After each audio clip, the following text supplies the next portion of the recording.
Oliva, conforme a la tesis del señor fiscal, damos uso a la palabra al doctor Bustamante. Lo escuchamos, doctor. Gracias, señor director de debates. Bueno, hemos llegado a la etapa estelar de todo proceso, como es el juzgamiento, y en este escenario la defensa postula por la absolución, una absolución por falta de pruebas, la misma que impedirá que su despacho elabore un juicio de culpabilidad contra mi patrocinado como presunto autor del delito de extorsión y banda criminal. Como tesis alterna, señor magistrado, vamos a demostrar que el día de la intervención de mi patrocinado estuvo por razones distintas a actividades delictivas enmarcadas en algún tipo de banda criminal.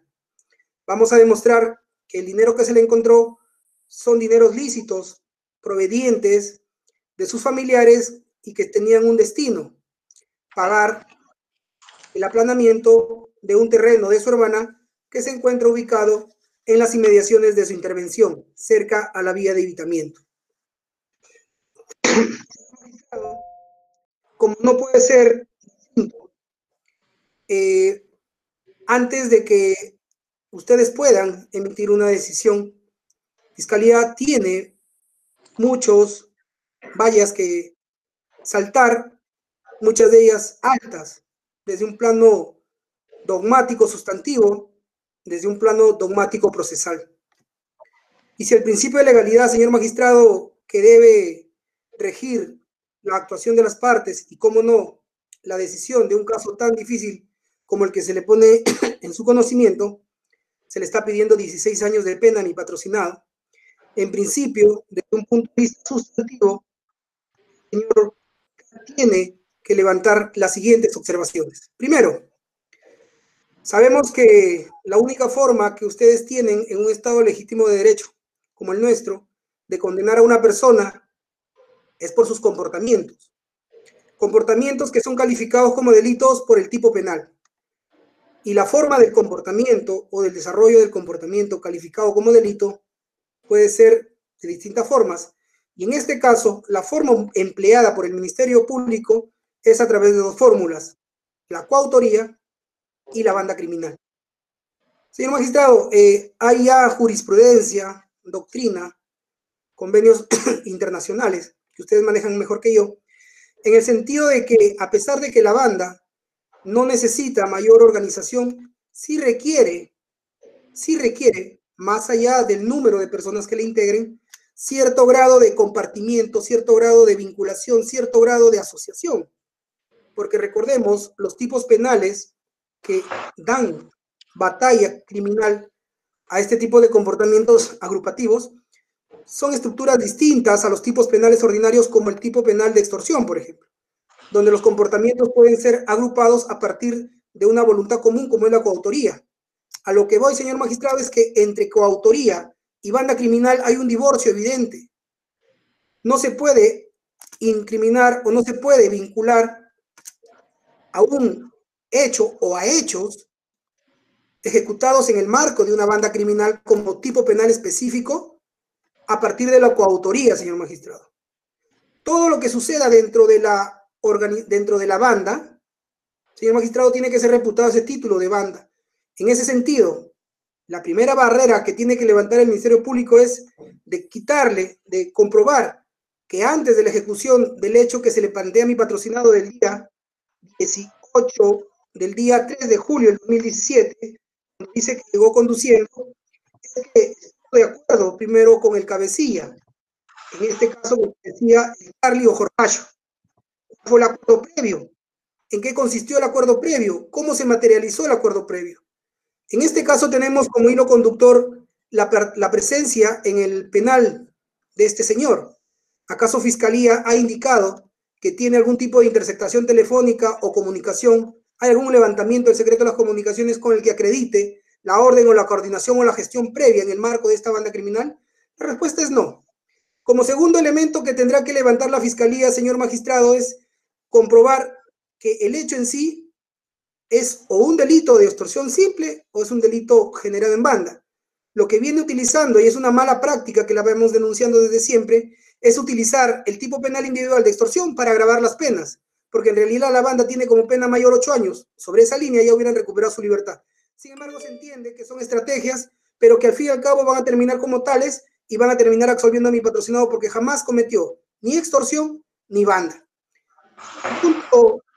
Desde el punto de vista sustantivo, hemos señalado que no se trata de una coautoría, sino de una banda, por lo tanto, la supuesta extorsión tiene que estar subsumida dentro de la banda, con los elementos del artículo 317b del Código Penal, que si bien es cierto, no necesita mayor organización, mayor nivel de estructuración, pero no solamente es suficiente que se identifique como 3 o más personas.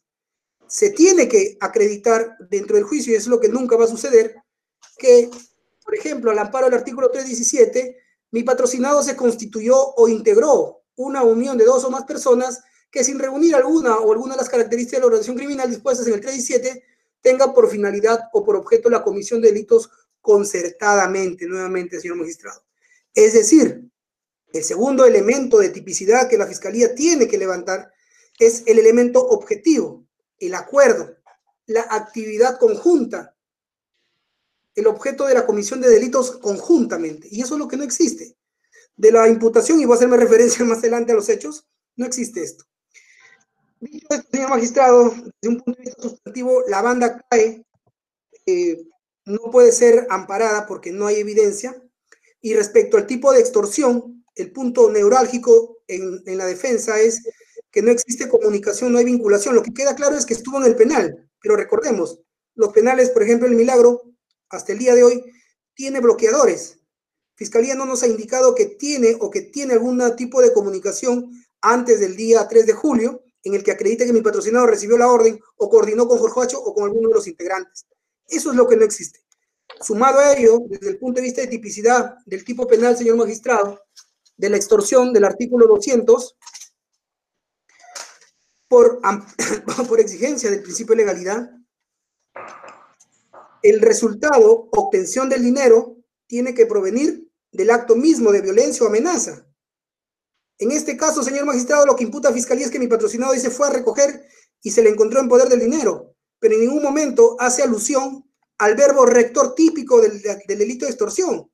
¿En qué momento se dio la amenaza? ¿A través de qué medio? ¿Quién fue el que ejecutó? ¿Participó Ruiz Oliva en la realización del comportamiento amenazante?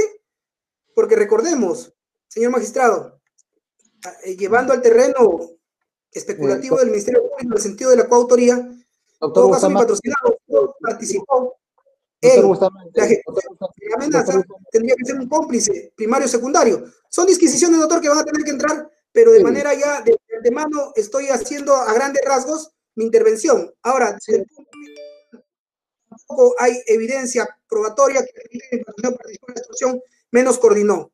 Desde el punto de vista de prueba, señor magistrado, viendo la extorsión y teniendo como finalidad la banda delitos patrimoniales como es la extorsión, Fiscalía no nos ha indicado que supuestamente el dinero que se le encontró hayan provenido de las arcas de la empresa. Ojo, estamos hablando de una empresa de transporte que según el relato fiscal, cada 15 días estaban yendo a cobrar 4 grupos, dentro de ellos supuestamente mi patrocinado.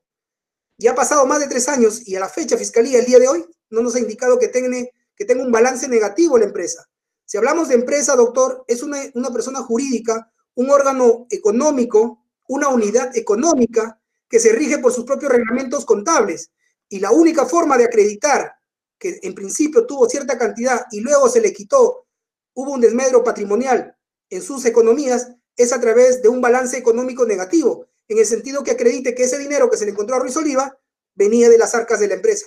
No hay otra forma, señor magistrado, de siquiera aproximarnos a una amenaza o violación al patrimonio de esta empresa.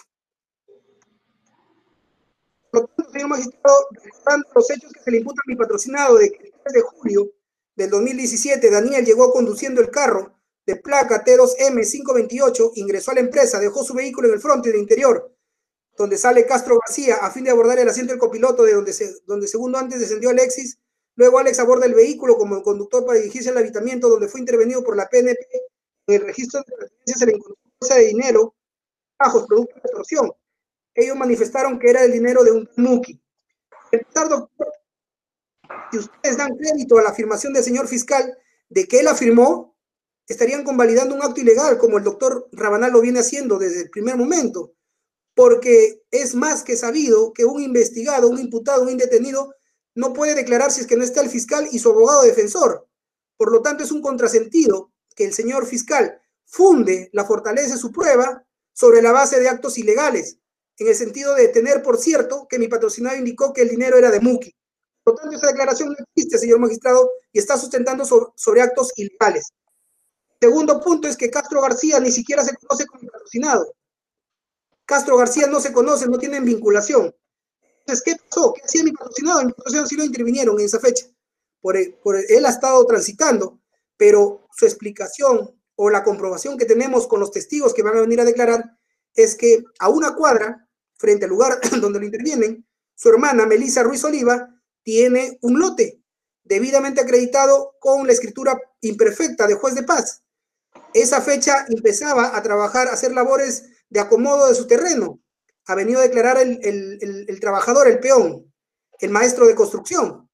Ese dinero estaba destinado para el pago del maestro y para las compras de los útiles necesarios para el aplanamiento del terreno.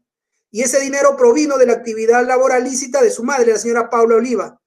Y esa situación es la que vamos a acreditar, pese a que no nos corresponde, porque en un Estado democrático de derecho la carga de la prueba le corresponde al Ministerio Público. Sin embargo, señor magistrado, vamos a aportar, vamos a coadyuvar frente a esta incompleta e insuficiente y evidente actividad probatoria del Ministerio Público, por la cual reiteramos, solicitamos la absolución y se disculpe por los cargos ordenándose su libertad inmediata. Gracias, señor magistrado. Muy bien, gracias, doctor Bustamante. Hemos culminado con los alegatos de apertura.